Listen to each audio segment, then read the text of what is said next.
Moi, ma question, c'est quoi? Je l'ai posée. J'ai dit pourquoi Dieu peut être appelé l'orgueilleux. On va répondre à ça. Excusez-moi, quand on sait que c'est Satan qui est l'orgueilleux, il n'y a pas de orgueil. Dans un débat, là où moi j'ai vu où ça va tirer, c'est un débat entre un jeune chrétien et Ben Islam, où le jeune chrétien a dit à Ben Islam, dans la Bible, il est écrit que Dieu résiste aux orgueilleux et il fait grâce aux hommes. Donc Dieu ne peut pas être l'orgueilleux. Donc pourquoi on peut dire que Dieu est l'orgueilleux? Moi je dis que j'ai une explication coranique que ce n'est pas Dieu qui est l'orgueilleux dans ce verset. On va te répondre. Maintenant, si vous dites que ce n'est pas Dieu qui est l'orgueilleux, maintenant vous nous posez la question pourquoi? Moi je veux une explication. Ah, mais si vous déjà d'abord il n'est pas l'orgueilleux. C'est pas qu'à moi expliquer pour les autres. Donnez. J'ai déjà expliqué ça ici à Afrique. Je vais réitérer encore. Merci pour toi. D'abord, tous ceux qui adorent un Dieu qui est humble, vous adorez le faux Dieu. Un Dieu qui est humble, c'est un faux Dieu. Faut bien l'écouter. Écoutez-moi bien. Si Dieu est humble, alors on dit que l'humilité précède quoi? Ce qui veut dire qu'il n'a pas la gloire. C'est un faux Dieu. Claire. Moi, mon Dieu là, il est orgueilleux. Et il a déjà la gloire. C'est quoi le terme orgueilleux appliqué dans le Coran pour que nous comprenions quoi? Si Dieu est humble, c'est un faux. Il y a le frappé même ton Dieu humble là. C'est quel Dieu qui est humble? Pourquoi Dieu est humble? L'humilité c'est pour la créature. Parce que la créature là, elle doit être humble parce que le sentiment d'orgueil ne lui appartient pas. Parce que être orgueilleuse veut dire qu'on se vante de ce qu'on a, on se vante de ce qu'on est. On donne de la valeur à ce qu'on est et on ne veut pas, on se sent supérieur à toute chose. Qui doit être ça? C'est Dieu. Allez-y sur Google, tapez qu'est-ce que signifie orgueil. Vous allez voir la définition du mot orgueil. Vous allez voir si on peut attribuer à Dieu ou bien à la créature. Voilà pourquoi quand elle dit à Satan, prosterne-toi devant Adam. Satan refuse de se prosterner. Elle dit, mais pourquoi je t'ai ordonné de faire une chose et tu t'es enflé d'orgueil? Satan dit, moi tu m'as créé de feu, lui tu l'as créé d'agir. Donc je ne peux pas me prosterner devant lui. Le sentiment que Satan a là, c'est un sentiment qui lui est propre, c'est pas un sentiment qu'il doit avoir. Le sentiment d'avoir un complexe de supériorité lorsque Dieu lui donne un ordre. Parce que lui il est de feu, il se considère mieux que celui qui est d'agir. Voilà pourquoi lui, Satan, il sort d'orgueil en fonction de ce qu'il a comme attribut, en fonction de ce qu'il a comme valeur. Il trouve que sa valeur est supérieure à celle de l'agile, donc il ne peut pas se prosterner devant l'agile. Donc, si sa valeur, écoute-moi bien, si Satan a le sentiment d'être supérieur à l'agile, de sorte qu'il ne peut pas se prosterner, et que ça on appelle l'orgueil, c'est que ce sentiment de se sentir supérieur, qui doit l'avoir? C'est Dieu. C'est Dieu qui doit être orgueilleux. Maintenant bien, ce que vous ne comprenez pas, c'est que Dieu utilise des thèmes pour que nous arrivions à comprendre le sens de ce qu'il veut dire. Quand Dieu dit qu'il est l'orgueilleux, c'est pas excellence, c'est pas essence. L'orgueilleux. Parce que c'est un sentiment qui lui est propre. C'est un sentiment qui ne partage pas avec quelqu'un. Même dans la Bible, Dieu est orgueilleux. Dieu dit, attends. Ils sont agités déjà. Ésaïe 45, verset 8. Ésaïe 46, 9 aussi. Vous allez voir, Dieu dit, je suis l'Éternel. C'est là le monde. 48. Vous allez voir ce qui va se passer. Venez à la tête des rois, vous enseigner. On a besoin de vous. Lecture. Ésaïe 48. Inch'Allah. Ésaïe 42, verset 8. Oui. Je suis l'Éternel. Il dit, je suis l'Éternel. C'est là mon nom. C'est là mon nom. La suite. Je ne donnerai pas ma gloire à un autre. Bon. Pourquoi il ne donne pas sa gloire? Écoute bien. Il dit, je ne donne pas ma gloire à un autre. On parle aux intelligents. Tu me donnes toi, tu es un Ivoirien.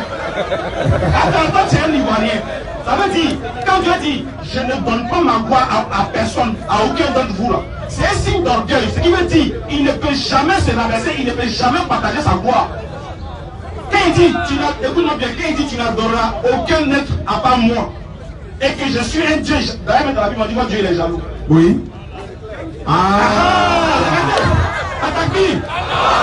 Ils acceptent que Dieu soit jaloux, mais ils ne sont pas orgueilleux. Ils refusent que Dieu soit orgueilleux. Regarde, la jalousie, c'est un sentiment qui est pour qui? Pour l'homme. C'est l'homme qui doit être jaloux. Si Dieu il est jaloux, pourquoi il est jaloux? Il est jaloux pourquoi? Parce que tu le laisses et pour aller faire quelque chose d'autre. aux idoles. Chez lui, ça nous aime pas de te voir en train d'adorer les idoles. Parce que les idoles sont inférieures à lui. Donc le fait de te voir adorer les idoles, et puis il est jaloux, il est orgueilleux de ce que tu fais, il est orgueilleux de lui-même. Il s'est dit, mais un être que moi j'ai créé, comment il peut aller adorer plus inférieur que moi, alors que moi je suis le supérieur? En dehors de moi, il n'y a point d'autre Dieu. C'est une parole d'orgueil. Toi, tu peux dire en dehors de toi, il n'y a point d'homme. Pourquoi? Tu ne peux pas dire ça. Parce qu'en dehors de toi, il y a des hommes. C'est que Dieu là, il sait qu'en dehors de lui, il y a personne, il dit en dehors de lui, il y a ça, c'est les paroles d'orgueil. Ça, c'est les paroles qui. En fait, Dieu se vend de lui-même. Je veux que vous partez sur Google. Écrivez, pardonnez, rapidement, cherchez, écrivez orgueilleux. Ou bien orgueil sur Google. Et puis vous l'envoyez. Vous allez voir la définition. Pour vous dire, quand Dieu dit l'orgueil, ça se comprend, nous les musulmans. Parce que l'orgueil, c'est quelque chose, c'est celui-là qui se vante de ce qu'il a et de ce qu'il est. Et qui ne partage pas sa gloire à qui ou à quoi que ce soit. Dans ce sens, il est l'orgueilleux par excellence. Maintenant, nous, vu que nous sommes des humains, et nous sommes faibles et limités dans le temps et dans l'espace, il ne nous appartient pas d'avoir ce sentiment-là. Voilà pourquoi Dieu nous demande, nous, de ne pas être orgueilleux. Car celui qui est orgueilleux a un sentiment qu'il a volé qui n'est pas de lui, parce qu'en dehors de lui, il y a d'autres pouvoirs, il y a d'autres essences. Voilà pourquoi il punit celui qui est orgueilleux. Parce que c'est un sentiment qui ne lui appartient pas, lui en tant que créature. Voilà pourquoi il dit je suis l'orgueilleux. Voilà la définition de l'orgueil. Prochaine question. On passe au suivant. Il y a beaucoup de questions, on va passer au suivant. Oui, on a déjà donné la réponse, on ne revient plus dessus. Tu veux conclure sur quoi? Vas-y. Non, on a déjà répondu. Je sais que l'orgueil parle de Pharaon où les enfants d'Israël sont libérés de la captivité de Pharaon. Il faut lire orgueil là d'abord. Ou bien tu es d'accord? Je dis s'il te plaît, je développe une argumentation. Donc, alors rapidement, pardon, faut lire c'est quoi l'orgueil, faut lire c'est quoi l'orgueil. Pardon, faut lire et puis tu continues, tu lis seulement que tu continues ton chemin et tu continues ta procédure. Lis c'est quoi l'orgueil selon la définition. Sentiment exagéré. Non, parle bien dans le micro, on n'entend pas. Mettez volume. Sentiment exagéré de sa propre valeur. Estime excessive de soi-même. Qui porte à se mettre au-dessus des autres. Alors, donne mon micro. Et pendant ce temps, voilà, pendant ce temps, je vais finir une minute. Il y a quelqu'un qui veut devenir musulman. C'est ça qui est important pour nous. Voilà, il vient vite à l'islam. Lui-même, il a eu la définition. Les gars vont se convertir à l'islam. Sentiment de soumis de soi au-dessus des autres. Qui donne au-dessus des autres? Donnez le micro, on va commencer la déclaration.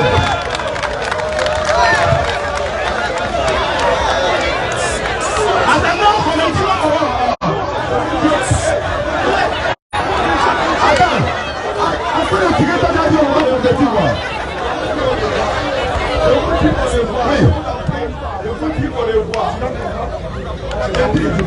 Je ne viendrai plus parler avec vous parce que merci beaucoup. on va finir la conversion puis on devient. C'est ça qui est priorité. On va pouvoir passer dans nous. Nous pour nous c'est la conversion qui est priorité. On finit de la conversion, on devient à vous. Bonsoir frère, bonne arrivée. Vous êtes allé souvent? Vous venez souvent au Figaro? Mais qu'est-ce qui te motive tant à devenir musulman? Bon, en fait, la religion, franchement, auparavant, les gens parlaient beaucoup mal de la religion. Oui. Mais moi, j'ai cherché à savoir, moi, bon, la religion vraiment parle mal de ça, mais là, bon, je ne connais pas. Oui. Je ne peux pas parler mal de ça aussi. C'est clair. Je connais d'abord. Effectivement. C'est mauvais, maintenant, là, je parle mal. Oui. Franchement, si j'avais un frère je l'ai approché. On est un peu là, je l'ai approché un peu. Je voulais te demander, bon, ça ne nous pas mal de ça. Mais là, moi, je veux savoir. C'est clair. Donc là, Quand tu regardes, tu ne vois pas de mauvais. Tout ce qu'on dit, tu constates que ce n'est pas ça. Vraiment, c'est une très bonne chose. C'est pourquoi la Bible dit demandez et l'on vous donnera. Cherchez, vous allez trouver. Jean 8, 32, vous connaîtrez la vérité et la vérité vous affranchira. Voilà. Voilà, pour devenir musulman, c'est pas compliqué. Tu attrapes le micro avec la main droite, tu lèves l'index. Voilà, tu es dans l'autre côté, tu fais les verses. Voilà.